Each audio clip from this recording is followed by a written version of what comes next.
Sekarang kita lihat Bapak Ibu. Palestina, Israel. Israel, Turki. Israel, Yaman. Saudi Arabia, tidak akur. Kemudian dengan Iran berkelahi. Amerika dengan beberapa negara, di mana-mana perang. Suriah, penggulingan dan penaklukan sudah selesai. Kemudian Pakistan dan India, kita lihat Pak, konflik-konflik penyebabnya apa? Satu, politik. Yang kedua, ekonomi. Yang ketiga, tanah kekuasaan, tanah nenek moyang. Israel Palestina claiming, bagaimana mengklaim ini tanah kami. Orang Palestina mempertahankan. Itu bukan persoalan perang agama. A'udzu billahi minasyaitonir rajim. Bismillahirrahmanirrahim. Assalamualaikum warahmatullahi wabarakatuh. Alhamdulillahi rabbil alamin. Alhamdulillahilladzi an'ama bi ni'matil iman wal islam bihima tatimmus shalihat. Asyhadu an la ilaha illallah wahdahu la syarika lah wa asyhadu anna Muhammadan abduhu wa rasuluhu la nabiyya ba'dahu. Allahumma shalli wa sallim wa barik ala hadzal nabiyil karim. Allahumma shalli ala Muhammad wa ala ali Muhammad fil alamin innaka Hamidum Majid. Ya ayyuhan nasu ittaqu rabbakum alladzi khalaqakum min nafsin wahidah wa khalaqa minha zawjaha wa batha minhuma rijalan katsiran wa nisaa'a wattaqullaha alladzi tasaaluna bihi wal arham innallaha kana 'alaykum raqiba. Wa qala Allahu ta'ala ya ayyuhalladzina amanu taqullaha wa qulu qawlan sadida yuslih lakum a'malakum wa yaghfir lakum dhunubakum wa may yuti'illaha wa rasulahu faqad faza fawzan 'azima. Puji syukur kehadirat Allah dengan mengucapkan alhamdulillahirabbil alamin. Bersalawat kepada Nabi dengan mengucapkan Allahumma shalli ala Muhammad wa ala ali Muhammad fil alamin innaka Hamidum Majid. Bapak Ibu sekalian yang berbahagia, mudah-mudahan di subuh hari ini Allah limpahkan rahmat dan karunia kepada kita semua. Allah berkahi hidup kita, Allah jadikan anak-anak yang saleh dan salihah. Allah anugerahkan keluarga yang sakinah mawaddah warahmah. Untuk orang tua kita yang telah mendahului kita, Allah tempatkan di tempat terbaik di sisinya. Allah terima amal ibadahnya. Kemudian Allah kumpulkan bersama orang-orang yang saleh. Untuk orang tua kita yang masih hidup, Allah sehatkan, Allah kuatkan, Allah berkahi, Allah luaskan rezeki. InsyaAllah kita semua yang hadir husnul khatimah dan istiqamah. Amin ya rabbal alamin. Berkata baginda Nabi Muhammad sallallahu alaihi wasallam, kata Nabi, Inna Allah la yaqbidul ilma intiza'an yantazi'u minal ibadi walakin yaqbidul ilma yaqbidu ka qabdil ulama hatta idza lam yubqi 'aliman ittakhadha an-nasu ru'usan juhalan fasu'ilu fa'aftau aw fa'aftau bil ghairi 'ilmin fadallu wa adallu. Kata Nabi dalam satu hadis, cara Allah mengangkat ilmu di akhir zaman itu biqabdil ulama, dengan menahan atau mengangkat orang-orang alim. Di dalam hadis yang diriwayatkan oleh Imam Ahmad ibn Hanbal, begitu juga di dalam kitab Sunan Ad-Darimi, kemudian juga dalam Sunan Abi Daud, ada pembahasan khusus judulnya fitan. Fitan. Fitan itu artinya jamak daripada fitnah. Fitnatun, fitnatani, fitanun. Fitnah, fitnah, fitnah.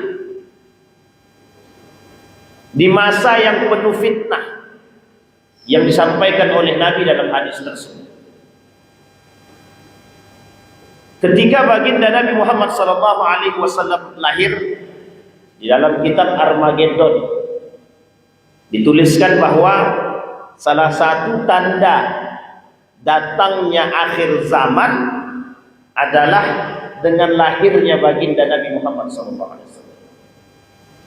Wafatnya Nabi, nubuwatnya Nabi, diangkatnya Nabi menjadi Nabi, dan meninggalnya Nabi masuk dalam salah satu tanda-tanda akhir zaman. Sehingga disandarkan kepada Nabi bahwa Nabi Muhammad SAW Nabi akhir zaman. Ini kenapa bahasan nubuat yang disampaikan kepada Nabi tadi, kok Nabi ini Nabi akhir zaman? Karena semua persoalan-persoalan itu yang kelak kata Nabi 1400 tahun yang lalu, apa yang disampaikan oleh Nabi menjadi sebuah bukti dan kenyataan. Taruhlah Nabi berkata di dalam hadis yang lain, taqarabuz zaman. Salah satu tanda akhir zaman itu, waktu itu semakin dekat. 1 tahun serasa 1 bulan. 1 bulan terasa 1 pekan. 1 pekan terasa 1 hari. Dan 1 hari itu tak terasa. Kok dah mau hari Ahad aja, padahal baru hari Ahad yang kemarin. Ini bukan praduga, ini bukan prasangka, tapi memang kata Nabi, yataqarabuz zaman. Waktu itu akan terasa semakin dekat dan semakin cepat, seolah-olah berjalan dengan cepat. Di dalam persoalan-persoalan ini, menukil dari pernyataan Ustaz Adi Hidayat, setidaknya kata Ustaz Adi Hidayat ada 5 karakter tanda akhir zaman yang kalau 5 tanda ini muncul di antara sekian banyak tanda, kalau 5 tanda ini muncul, maka bersiaplah bahwa Anda berada di akhir zaman, atau bukan persoalan akhir zamannya. Kalau itu terjadi dalam 5 perkara, yang pertama, apa yang Anda buat, Anda bersikap seperti apa, dan Anda posisinya di mana, di tahun apa, seperti apa. Ini poin penting yang untuk kita sampaikan. Ini bukan persoalan akhir zamannya, dan jangan cari tahu tentang akhir zaman kapan datangnya waktunya, nggak usah cari tahu. Yang perlu kita cari tahu adalah Anda harus seperti apa, berada di tahun seperti apa, kondisinya seperti apa sikap yang harus kita buat sebagai seorang mukmin. Karena kalau kita kaji tanggalnya, kalau kita kaji hadisnya, kejadian yang dikatakan oleh Nabi pasti akan terjadi, tidak bisa dihindarkan. Itu sudah pasti, Pak. Kata Nabi, kata Ustaz Adi Hidayat mencoba merangkum dari Sunan Abi Daud dan Ibnu Majah itu dalam kitab, dalam bab Al-Fitan itu menjadi 5. Padahal banyak, tapi beliau yang merangkum jadi 5 setidaknya. Di dalam poin yang 5 tadi, ada satu pernyataan di dalam Al-Quran yang harus kita imani. Inna sa'ata atiyatun la raiba fi. Kiamat itu pasti datang tanpa ada keraguan. Hanya saja kita butuh tanda-tanda. Kenapa Allah turunkan tanda-tanda kiamat kepada kita? Biar kita ini siap, biar kita ini bersiap. Tapi kalau tak bersiap bagaimana? Ada 2 kemungkinan. Ma ta'alal kufri amma ta'alal musyrikin amma ta'alal munafiqin wal fasiqin. Mati dalam keadaan kafir atau musyrik, atau mati dalam keadaan munafik ataupun dalam keadaan fasik. Bapak Ibu tinggal pilih, mau mati dalam keadaan mana? Berimankah, kufurkah, fasikkah, musyrikkah, munafikkah? Itu tergantung pada pilihan kita masing-masing. Disinilah Bapak Ibu, kenapa penting kita mengkaji kondisi-kondisi akhir zaman agar kita bisa mempersiapkan diri. Yang pertama, dari 5 karakter yang disampaikan Ustaz Adi Hidayat. Yang pertama, innallaha yaqbidul ilma intiza'an yantazi'u. Dicabutnya oleh Allah ilmu. Makna ini oleh para ulama hadis banyak, tidak satu. Bukan fisika hilang, kimia hilang, teknik hilang, kedokteran hilang, bukan. Yang dimaksud dengan yaqbidul ilma, dicabutnya ilmu oleh Allah itu biqabdil ulama, dengan mencabut orang alim, dimatikan satu demi satu. Dimatikan satu demi satu. Kita terjemahkan dulu perkataan biqabdil ulama. Allah mencabut ilmu, bukan mencabut ilmu-ilmu itu, bukan. Bukan Allah hilangkan, bukan.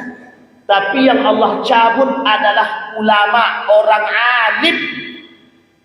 Kata Imam Al-Ghazali, karakter orang alim itu laisal alim bi kasratir riwayati walakinnal alim bi kasratil khalqi. Karakter orang alim itu bukan banyak baca buku, bukan banyak riwayat yang disampaikan, tapi seberapa takut dia dengan Allah. Ilmu digandeng dengan ketakwaan. Ilmu digandeng dengan ketakwaan. Bahasa sederhananya, ilmu dengan iman. Bukan ilmu sendiri, iman sendiri. Kita lihat, kita pisahkan satu-satu apa yang terjadi dan kita lihat faktanya. Ilmu tanpa iman. Banyak orang berilmu tidak beriman, ilmu yang dia pakai untuk mendustakan orang. Ilmu yang dia pakai untuk mencari dunia dia.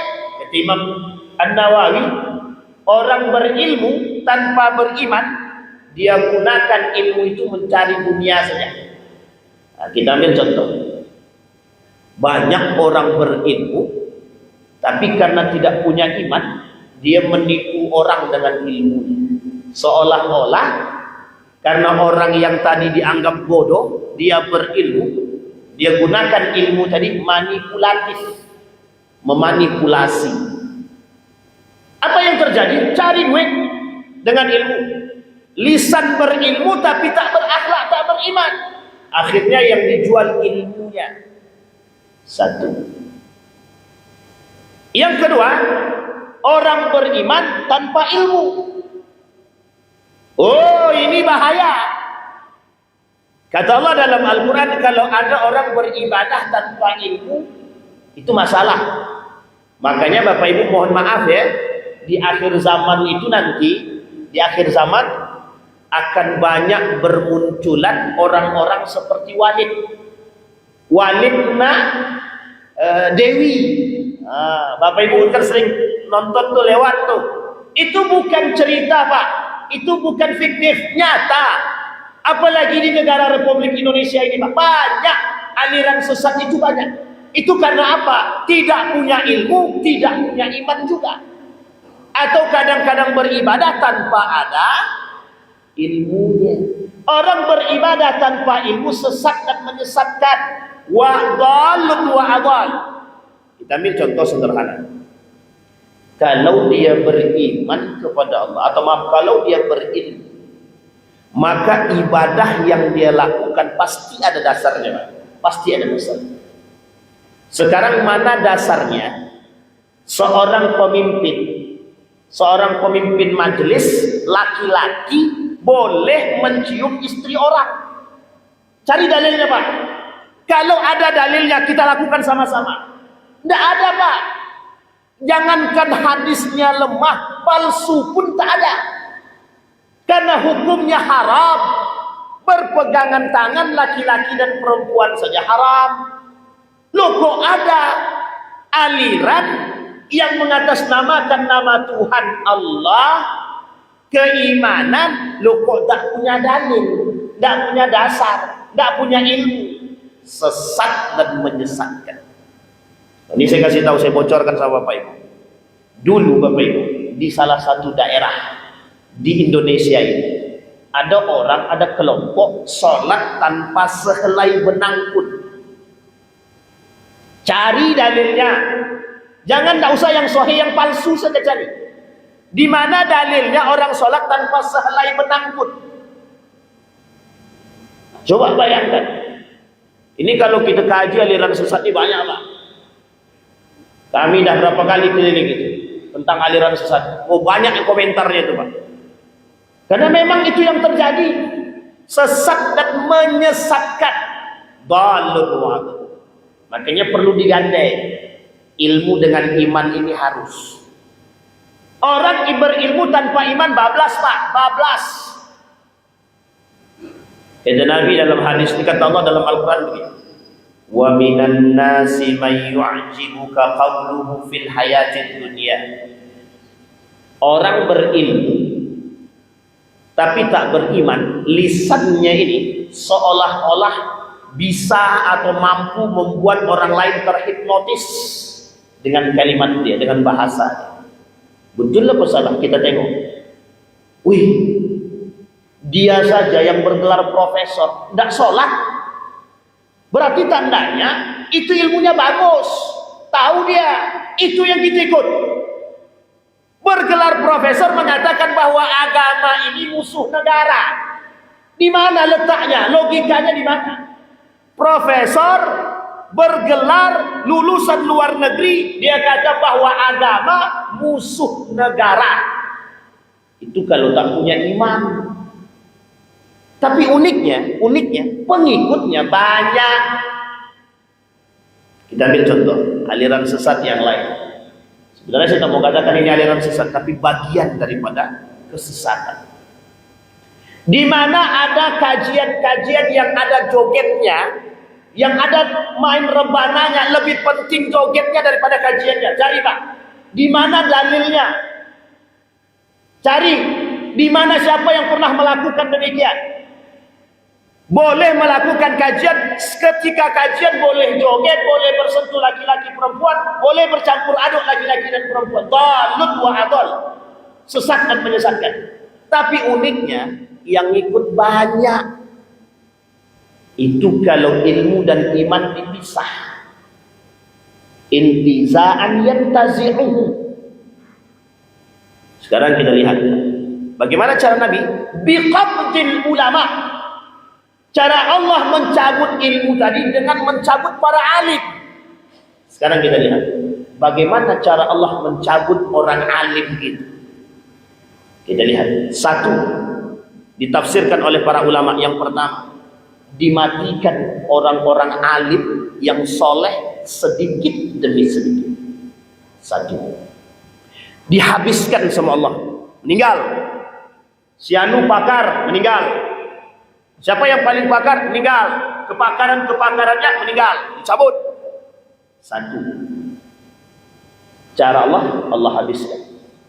Ada yang kedua, Allah cabut kepakaran.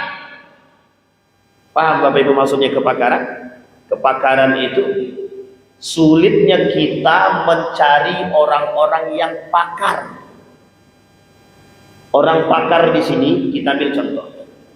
Misalkan ahli waris. Persoalan ilmu al-faraid. Mencari orang yang ahli di bidang faraid di akhir zaman itu sama seperti mencari semut di lautan. Dapat tak dapat? Saking sulitnya. Mencari orang yang ahli fikih, yang tawadhu, yang beriman di akhir zaman sulit. Sangat sulit itu temukan. Di akhir zaman. Itu sangat sulit. Tapi, ada tapi, mencari orang yang khutbah, penceramah, banyak. Banyak. Bertebaran Pak, bertebaran. Cara yang kedua Allah matikan ilmu tadi dengan mencabut kepakaran. Sekarang kita lihat, betul tidak perkataan saya atau perkataan baginda Nabi Muhammad SAW? Kita lihat, yang paling banyak tenar itu yang ahlinya atau yang penceramah?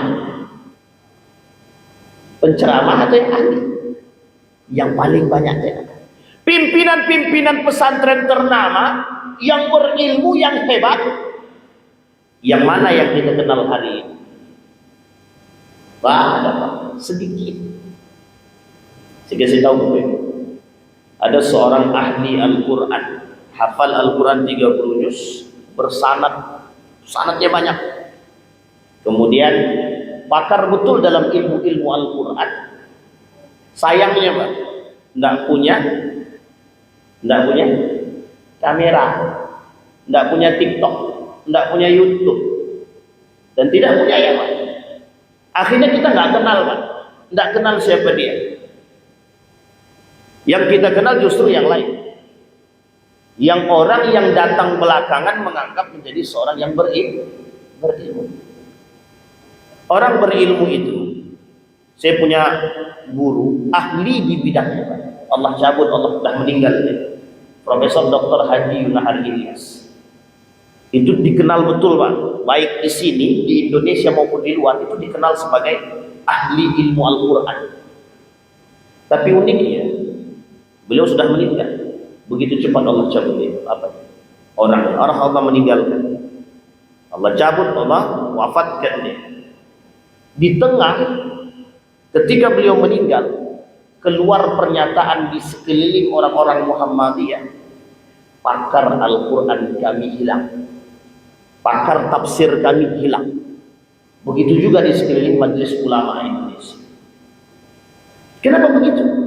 Karena yang dibutuhkan itu yang disebut dengan alim tadi, selain daripada dia berilmu yang tinggi, tapi dia punya tingkat rasa takut kepada Allah yang tinggi, khasyah. Oh, kalau cuma sekedar pandai beriwayat, banyak Pak, banyak. Orang seperti Gus Baha, baru-baru sekarang kita tahu Pak. 2 tahun belakangan pernah kita lihat beliau? Tidak pernah Pak. Cuma ada orang yang berniat baik dan bermaksud baik. Datang, Gus, sampean niku wong alim, ilmunya teh banyak, perlu didengar orang banyak. Universitas Islam Indonesia membuka itu Pak. Izin sama Gus Baha, Gus, ilmunya jenengan mau kami sebarkan melalui media. Awalnya beliau ragu, takut. Akhirnya apa? Beliau katakan, silahkan. Itu yang paling penting. Yang paling penting di sini, cara Allah mencabut ilmu tadi dengan mencabut kepakaran daripada orang lain. Sulit kita mencari orang yang betul-betul pakar, tapi yang mengaku punya pakar banyak. Yang mengaku pakar tuh banyak. Aku ini pakar arkeologi, aku ini pakar, aku ini doktor di bidang sosial, tapi tidak sholat.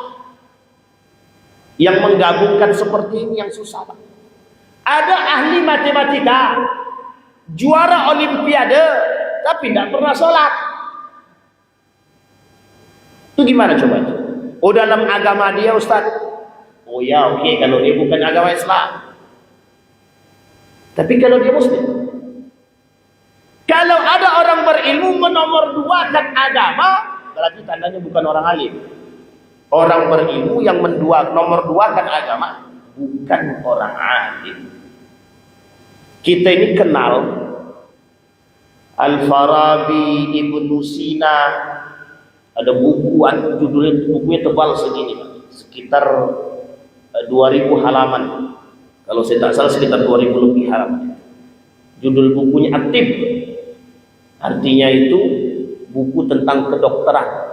Yang ngarang langsung Ibnu Sina. Kapan umat muslim baru tahu itu? Baru-baru ini Pak. Baru pada abad ke-20. Itu sudah masa siapa? Daulah Abbasiyah. Berapa jarak rentang waktu dari Daulah Abbasiyah sampai sekarang? Setelah Turki Utsmani runtuh, dihapusnya semua Pak, dibuangnya semua, dibakarnya semua. Kita tidak ada yang tahu Pak. Siapa yang kenal dengan Ibnu Khaldun? Ibnu Khaldun itu Pak, bapak sosialis. Bapak sosialis, bukan Karl Marx yang didengar, yang dikenal oleh para ahli filsafat sekarang. Bukan. Ahli sosial itu bukan Karl Marx, tapi Ibnu Khaldun. Menulis buku judulnya Muqaddimah, tebal. Sebegini. Kan Muslim kan dia? Muslim. Apakah dia langsung cerdas? Begitu tidak. Apa landasan kecerdasan dia? Al-Quran. Agama nomor 1, ilmu yang lain mengikut. Ibnu Rushdi yang menulis buku Bidayatul Mujtahid wa Nihayatul Muqtasid yang dibaca di pondok-pondok. Perkiraan orang pondok, Ibnu Rushdi ini pakar Al-Quran, pakar fikih, bukan ahli fisika dan ahli kimia. Tapi sebelum dia jadi ahli fisika dan kimia, dia jadi ahli Al-Quran. Sekarang kuncinya di situ Pak, dicabut. Loh kok bisa Allah cabut sekarang kepakaran? Dan bagaimana caranya? Cara Allah menghilangkan kepakaran itu, dimunculkanlah orang-orang munafik di tengah umat muslim yang mencoba memisahkan antara agama dengan ilmu, yang mencoba memisahkan agama dengan kehidupan, dengan politik dan lain sebagainya, dipisah. Sehingga mohon maaf, yang lahir ke muka bumi ini orang-orang yang lisannya afqah tapi imannya tak ada. Itu yang ditakutkan. Yang ketiga, cara Allah mencabut ilmu. Tadi dengan qabdul ulama, dan cara Allah mematikan ulama. Yang pertama dengan mematikan ulama, yang kedua dengan kepakarannya, yang ketiga tidak bisa didengar, sulit mengakses. Kita semua ini sulit mengakses mana orang-orang yang alim itu. Dan kita di akhir zaman sulit membedakan mana yang benar-benar alim soleh dan mana yang pura-pura soleh. Yang ditampakkan oleh media itu bukan orang yang beramal soleh, tapi beramal salah. Yang ditampakkan oleh media. Kita ambil contoh. Ada seorang yang dianggap alim, kemudian bagi-bagi uang, lempar-lempar sana, lempar sini. Misalnya contoh saja. Kira-kira dalam tradisi akhlaknya Nabi ada nggak begitu? Nggak ada Pak. Artinya perkataan Nabi pada poin yang pertama ini terbukti apa tidak? Terbukti. Kalau perkataan Nabi terbukti pada poin yang pertama, berarti Nabi betul atau salah? Nabi benar. Sekarang pertanyaannya, kita yakin nggak itu? Yakin. Di sini kita yakin. Tapi kita tetap ngikut nggak orang-orang seperti itu? Sebagian di antara kita masih ngikut. Dan uniknya, orang munafik masih kita kasih ruang untuk berbicara. Di tengah siapa? Di tengah umat muslim. Itu yang pertama. Sekarang kita masuk yang kedua. Tanda yang pertama tadi biqabdil yaqbidul ilmah, mencabut ilmu. Yang kedua yang dicabut oleh Allah, yang kedua kata Allah, kata Nabi, banyaknya para pendusta, manipulatif, sanawatul khadda'at, masa-masa tipu daya. Yang kedua, kalian akan bertemu dengan satu masa, kata Nabi. Masa itu sanawatun khadda'at, masa-masa tipu daya. Ini saya tidak mau mengungkit-ungkit sebenarnya Pak. Tapi tanpa saya ungkit, Bapak dah paham tuh pasti. Bapak Ibu mesti dah paham dan lihat. Dunia ini tipu daya. Sekarang Bapak perhatikan di mana bisa mencari kebenaran. Benar salah, yang salah betul. Yang benar disalahkan, yang salah dibenarkan. Gimana kita mau cari yang benar? Manusia manipulatif yang lahir di akhir zaman itu, manusia-manusia manipulatif. Artinya apa itu Ustaz? Banyak panduto. Banyak para pendusta, bermuka dua dzal wajhain, bermuka dua. Banyak manusia-manusia pengkhianat. Kita ambil karakternya, Pak. Na'udzubillahi tsumma. Kita ambil karakter, kita perhatikan. Saya ungkit sedikit persoalan Israel dan Palestina. Perhatikan, Pak. Pembangkang, pengkhianat itu karakter siapa? Bani Israel. Berapa kali Allah sebutkan dalam Al-Quran? Berkali-kali. Pertanyaannya, sekarang muncul manusia yang melebihi daripada Israel. Kira-kira lebih parah nggak daripada Yahudi? Saya tidak mau ungkit lagi, Pak. Nanti kalau kita ungkit, panjang lebar lagi, Pak. Panjang kali lebar kali tinggi. Tapi uniknya manusia tidak sadar, Pak. Yang kita takutkan kita daripada bagian daripada pelaku kedustaan tersebut. Na'udzubillahi tsumma na'udzubillah. Sekarang Bapak Ibu lihat di mana permasalahan apa yang hampir tidak ada, yang hampir tidak ada kejujuran. Hampir semua persoalan. Persoalan politik. Pertanyaan saya, mana politik yang jujur? Cari, Pak. Persoalan hukum hampir dipermainkan. Persoalan keadilan hampir tidak ada keadilan. Di mana letaknya, Pak? Dusta semua. Persoalan dusta semua. Kata Nabi, itu persoalan akhir zaman begitu memang. Itu yang kedua. Kita cepatin nih, Pak. Goyang kita nanti. Yang kedua. Yang ketiga. Karakter yang ketiga. Karakter yang ketiga, intisyarul al-munkar. Intisyarul munkar. Kemungkaran bertebar luas. Kata Allah dalam Al-Quran, inna salata tanha anil fahsya'i wal munkar. Apa kalimat fahsya itu? Makna fahsya itu apa? Perkataan keji, maksiat, dan lain sebagainya. Sekarang kita lihat apa bentuk maksiat itu. Banyak, Pak. Dusta bagian daripada perbuatan keji. Pengkhianat bagian daripada perbuatan keji. Banyak perbuatan keji itu banyak. Dan kemungkaran, apa kemungkaran itu, Pak? Kemungkaran itu apa? Perbuatan yang dibenci oleh Allah, yang sangat tidak disukai oleh Allah, dan masuk dalam kategori kezaliman. Perhatikan baik-baik. Masuk dalam perbuatan fahsya atau mungkar? Dua-duanya masuk. Zina masuk dalam perbuatan fahsya atau mungkar? Dari zina lakukan mungkar. Minum khamar, narkoba. Ini yang kita sebutkan ini perkara yang sulit untuk diatasi. Kita ambil contoh narkoba.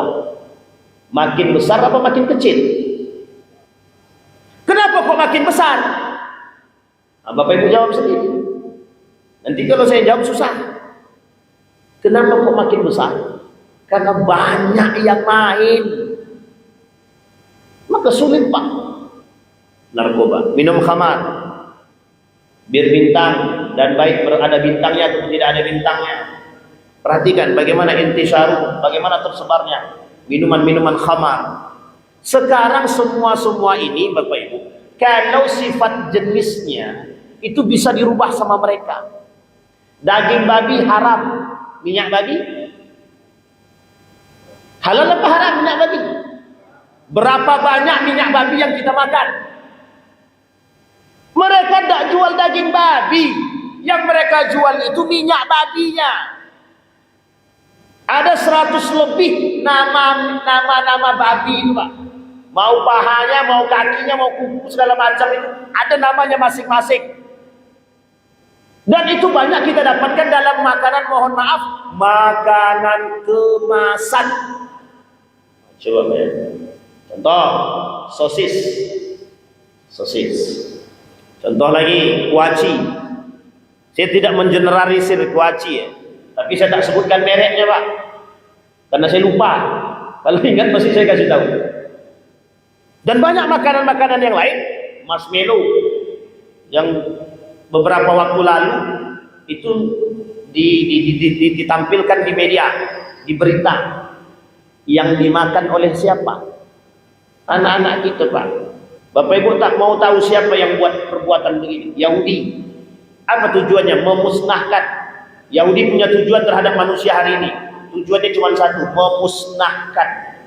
Jadi semakin membuat, jadi gini, tujuan Yahudi itu hari ini, bagaimana populasi manusia di muka bumi ini bukan semakin banyak, tapi semakin sedikit. Jangan tersinggung. Saya tak katakan program kami itu bagian daripada itu. Tapi saya mengatakan salah satu sarana untuk membuat semakin sedikitnya generasi, program itu hadir. Program kami itu kan membuat meminimalisir keluarga itu. Cukup 2 saja. Kalau mati 1, tinggal 1. Kalau mati dua-duanya habis. Makin hari habis. Bahkan uniknya lagi program yang lain ada namanya child free. Child free, menikah tapi tak pengen punya anak. Nah, ini Bapak Ibu perlu paham karena memang child free ini program kaum liberal itu, orang-orang Yahudi untuk merusak pola pikir itu. Nah, kembali kepada poin. Yang pertama tadi apa caranya? Yaqbidul ilma, mencabut ilmu. Kemudian setelah mencabut ilmu terjadinya apa tadi? Kemaksiatan, kemungkaran. Yang ketiga, yang kedua tadi apa? Dusta, banyaknya orang dusta. Yang keempat, kata Nabi yang keempat itu, taqarabuz zaman, waktu semakin dekat, terasa semakin dekat saja waktu itu. Dan uniknya, dalam waktu yang semakin dekat ini diterjemahkan oleh para ulama, waktu semakin cepat, waktu semakin terasa dekat. Kata para ulama, terjadinya perubahan, revolusi. Sekarang ini poin berapa kita sekarang? Dulu ada namanya manusia milenium 2000. Nah, sekarang ini udah lewat gen Z itu. Gen A, gen alpha. Bapak Ibu tahu gen alpha itu? Kalau yang tua-tua saya kira agak ragu sih. Tapi yang muda-muda mungkin. Kata Nabi, tanda yang keempat, semakin banyak dan semakin terasa, waktu semakin dekat dan semakin cepat. Ulama berbicara begini, kata para ulama, ditinjau lebih luas. Perkembangan teknologi. Perkembangan teknologi. Dulu orang mengenal guru cuma di sekolah. Sekarang tidak. Orang bisa mendengar, melihat guru di mana? Di YouTube, di TikTok, di Facebook, Instagram. Ini perubahan waktu. Pertanyaan saya adalah, kalau listrik mati, apa yang terjadi? Sekarang YouTube pakai internet gak? Kartu. Dulu Pak, telepon selulernya itu pakai telepon rumah. Naik nih, canggih, pakai handphone Nokia. Masih ingat ya Bapak Ibu ya? Nokia yang cuma bisa nelpon sama SMS. Oh, rebutan orang cari beli Pak, bagus, beli. Setelah pakai Nokia, tersebut pula mereknya, nanti pandai-pandai lah. Setelah pakai barang cuma telepon doang, sekarang naik Pak, naik peringkat. Dari cuma telepon aja, sekarang bisa WA. Dari WA bisa Facebook, bisa Instagram, bisa dan lain sebagainya. Bisa searching YouTube, bisa melihat di Google, bisa mencari, semua ada. Apa yang Bapak butuhkan ada semua. Saya sakit jantung, obat sakit jantung paling mujarab keluar Pak. Tidak perlu diketik, pakai voice note, keluar semua. Yang tadinya jauh Pak, kita mencari obat jauh, datang. Pesan sekarang, besok datang. Pakai apa? Kurir, online, ada Shopee dan lain sebagainya. Tersebut juga namanya, meskipun tidak disponsori. Sampai di sini paham Bapak? Waktu semakin cepat. Pertanyaannya adalah, apa yang kita butuhkan untuk mengakses itu? Kita butuh internet. Dari 3G, kemudian naik dari 2G, 3G, 4G, 5G. Ntar lagi entah berapa G kita nggak tahu Pak. mau 10 GHz segala macam. Perhatikan baik-baik yang ingin disampaikan oleh Nabi. Betapa manusia dilanda akan kiamat. Apa kiamat yang melanda manusia? Teknologi. Kita tidak menafikan perkembangan teknologi, tidak. Justru kita harus mengakses, memang wajib. Kita tidak bisa Pak sekarang ini. Jangan pakai HP, tidak ada yang bisa menghubungi kita sekarang. Orang tidak mau nelpon biasa itu tidak mau sekarang. Uniknya, yang dilupakan oleh manusia, silaturahim. Dengan telepon cukup, tanpa perlu datang ke rumah. Pertanyaan saya, lebih berkah mana? Datang ke rumah atau telepon? Satu. Itu tidak seberapa dampaknya Pak. Kita lihat dampak yang paling besar. Ketika manusia sudah mendominasi, ketika teknologi sudah mendominasi akal manusia, alam fikir kita, daya kebutuhan kita semakin tinggi dengan internet, dengan HP. Apa kriminalisasi yang muncul? Anak bisa bunuh orang tua kalau tidak dibelikan HP. Orang tua, istri bisa membunuh suami hanya gara-gara HP-nya dipegang oleh suami. Coba bayangkan. Ini karakter yang kita temukan di akhir zaman. Suami pasang aplikasi yang sangat sensitif, tidak boleh sampai istrinya tidak bisa buka. Artinya apa yang muncul? Kecurigaan antara satu dengan yang lain. Uniknya lagi, dampak yang lain yang lebih besar. Dalam rumah tangga tidak ada komunikasi. Anak di ujung main HP, suami di ujung main HP, istri di tengah main HP. Oh, pertanyaannya gimana komunikasinya? Hilang keberkahan rumah tangga. Habis. Pakar teknologi mengatakan, gadget HP sangat merusak anak hari ini. Generasi. Sekarang saya sampaikan kepada Bapak Ibu, dampak yang lebih parah daripada itu. Apa dampak yang lebih parah? Andai kata tidak ada internet, apa yang terjadi? Hilang semuanya Pak. Itu baru internet. Sekarang kalau lampu ini mati, kelak sebelum datangnya hari kiamat, di akhir zaman itu Pak, nanti kita akan masuk pada masanya. Mudah-mudahan kita nggak ketemu. Tapi kalau kita ketemu masanya, ada masanya nanti listrik itu tidak berfungsi sama sekali selama 40 hari. Bapak-bapak, bayangkan ketika kebutuhan kita pada sesuatu yang sangat kita butuhkan, tiba-tiba Allah hapus. Sekarang saya tanya, listrik itu, internet itu bisa hidup tanpa listrik? Tidak bisa Pak, tidak bisa. Orang-orang akan menjadi gila. Orang stres, semua menjadi gila.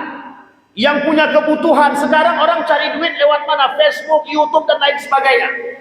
Ketika listrik mati, tak bisa akses apapun selama 40 hari. Gila Pak.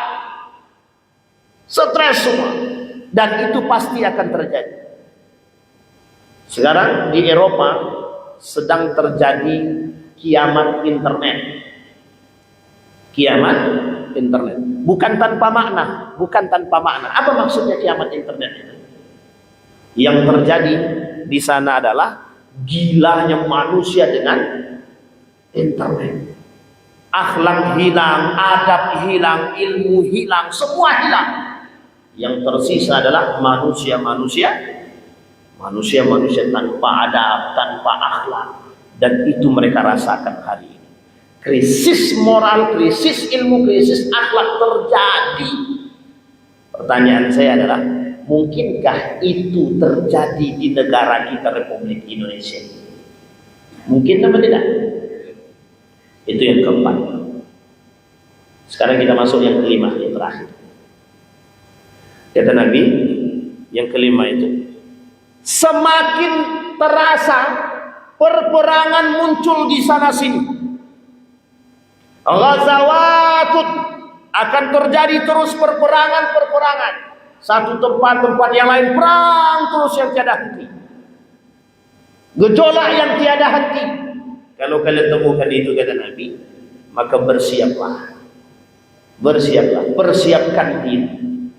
Nah, sekarang kita lihat Bapak Ibu. Palestina, Israel. Israel, Turki. Israel, Yaman.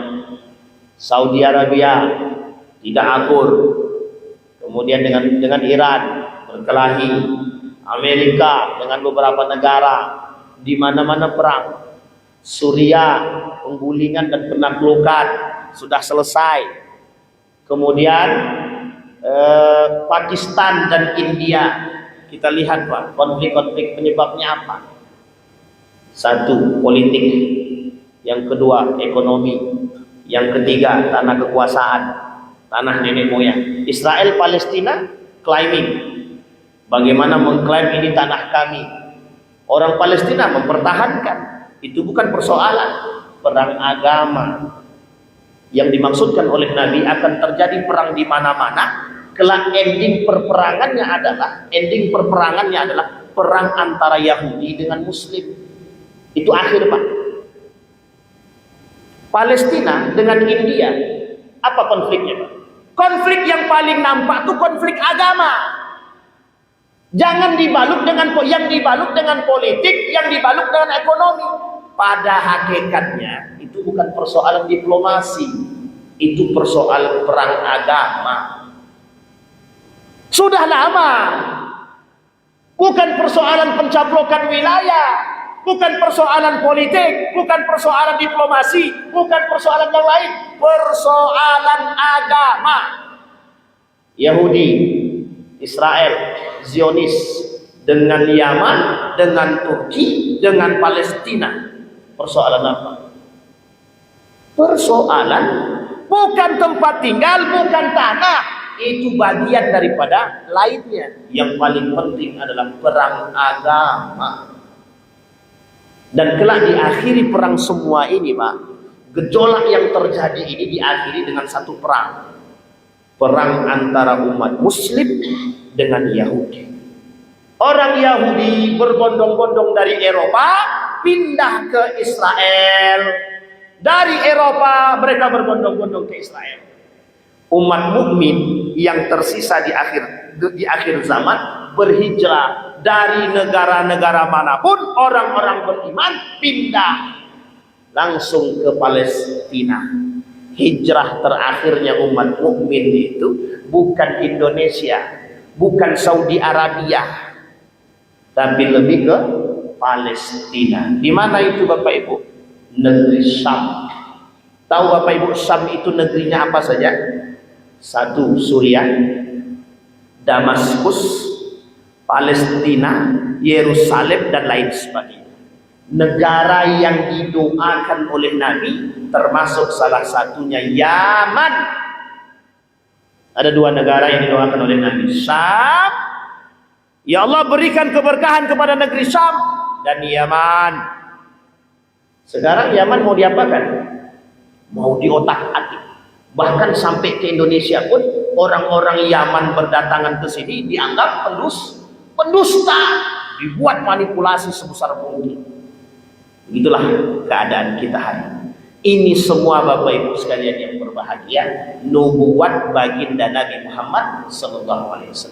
Saya tak sampaikan setiap poin tadi secara detail, tapi secara tidak langsung kita sudah sampaikan poin utamanya. Tapi kata Nabi, persoalan itu sekarang kita lihat, kita buktikan sendiri. Tidak perlu kita pakai data Pak. Datanya mana Pak Ustaz? Mana data-datanya? Kuantitatifnya mana? Kualitatif? Tidak butuh. Tengok sekarang, lihat sendiri. Kemungkaran mana yang tidak terjadi? Riba saja sampai hari ini ada yang bisa ngatasin? Tidak ada Pak. Narkoba saja ada yang bisa ngatasin?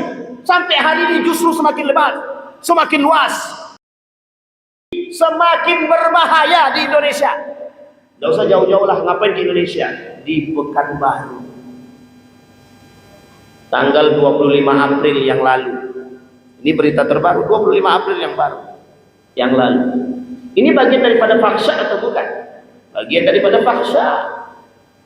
Keji sangat. Anak sekolah keluar beritanya Pak di harian. Apa beritanya? Persoalan LGBT. Uniknya yang melaporkan tidak bisa membuktikan, padahal nyata, kemudian dia yang ditangkap. Jangan salah. Ini berbahaya, Pak. Berbahaya, sangat berbahaya, sangat berbahaya. LGBT itu sangat berbahaya. Nah, kembali kepada poinnya. Dari yang 5 poin yang kita sampaikan, Bapak Ibu sekalian yang berbahagia. Yang pertama yang kita sampaikan, yang pertama, ketika Allah mengatakan mencabut ilmu dengan model yang kita sampaikan, yang 3 model tadi, mencabut orang alim, maka apa yang harus kita lakukan? Sikap seorang muslim, hadirkan generasi-generasi yang berilmu dan beriman. 1. Kembalikan halakat, kembalikan model-model keilmuan yang islami. Kejar agama, dapat akhirat. Kejar akhirat, kejar dunia, kejar akhirat, dunia dapat. Kejar dunia, akhiratnya kabur. Itu kalau dunia duluan. Tapi kan harus seimbang, Pak Ustaz, betul. Harus seimbang, benar. Tidak salah. Tapi persoalannya bagaimana menyeimbangkannya. Akhirat dulu atau dunia dulu? Dari sekian banyak para ilmuwan muslim itu, hampir tidak ada satupun di antara mereka yang tidak hafal Quran. Hampir tidak ada satupun di antara mereka yang tidak hafal Quran. Hadirkan generasi-generasi yang kuat imannya, ilmunya, tangguh. Ini program yang dilakukan oleh Ustaz Adi Hidayat. Program yang dilakukan oleh Ustaz Adi Hidayat. Bagaimana menciptakan manusia yang Qur'ani, tapi setelah itu terserah. Mau jadi apapun silahkan, fisika, kimia, militer, dan lain sebagainya silahkan. Yang kedua, apa yang kita lihat daripada kejadian-kejadian hari ini, kepastian nyatanya nubuat daripada baginda Nabi Muhammad SAW. Berarti Nabi kita benar apa salah? Benar apa salah, Bapak Ibu? Benar. Yang ketiga, bagaimana cara kita meyakini perkataan baginda Nabi di dalam diri kita, sehingga tertanam rasa cinta dan kita bisa membangun peradaban-peradaban yang ingin kita bangun. Dan yang terakhir, Bapak Ibu sekalian yang berbahagia, di akhir zaman itu cuma 2 isi manusia. 1 munafik, yang kedua kafir. Sekarang tinggal pilih, Bapak Ibu, mau pada posisi yang kafir atau munafik? Mau pada posisi yang mana, Pak? Jangan pada dua-duanya. Beradalah pada posisi orang-orang yang beriman, yang kuat imannya dengan ilmunya. Bukan cuma beriman tanpa ilmu, bukan cuma berilmu tanpa iman, tapi dua-duanya harus seimbang. Ada pertanyaan, Bapak Ibu? Tidak ada, saya kira itu. Kalau pertanyaan ini mesti kalau udah kaitan akhir zaman itu kita kayak mau mati aja rasanya, kan? Baik, kalau tidak ada yang bertanya, kita berdoa kepada Allah. Mudah-mudahan apa yang kita sampaikan di subuh hari ini Allah ridai, Allah ikhlas, Allah berkahi, Allah tempatkan, Allah kuatkan, Allah tanamkan dalam diri kita sebagai satu keilmuan yang baik. InsyaAllah bisa kita jadikan salah satu sarana untuk memperbaiki rumah tangga, menghadirkan generasi-generasi yang cinta kepada Allah dan Quran, menghadirkan generasi-generasi yang kuat dan beriman. InsyaAllah kita semua husnul khatimah, dan InsyaAllah kita semua bisa menjadi orang-orang yang istiqamah dalam menyuarakan kebenaran yang hari ini sangat langka di tengah umat muslim itu sendiri. Tsumma na'udzubillah, tsumma na'udzubillah. A'udzubillahi minasyaitonir rajim. Bismillahirrahmanirrahim. Alhamdulillahirabbil alamin. Hamdasy syakirin, hamdan na'imin. Allahumma faqihna fid din wa 'allimna ta'wil. Allahumma shalli 'ala Muhammad wa 'ala ali Muhammad. Allahumma ighfir lana dhunubana wa dhunuba walidina warhamhuma kama rabbayana shighara. Allahumma ighfir lahum warhamhum wa'afihim wa'fu 'anhum wa akrim nuzulahum wa wasi' madkhalahum waj'al jannata mathwahum. Allahumma barik lana fi umurina ya rabbal alamin. Allahumma ij'al al-Qur'ana al-'azima rabi'a qulubina wa nura sudurina wa jilaa ahdanina wa dhihaba humumina wa humumina. Allahumma ij'al min ahli al-Qur'an waj'al ahillatana min ahli al-Qur'an alladhina nahnu khasatuka wa ahluka ya arhamar rahimin. Rabbana atina fid dunya hasanah wa fil akhirati hasanah wa qina adzaban nar. Walhamdulillahi rabbil alamin. Assalamualaikum warahmatullahi wabarakatuh.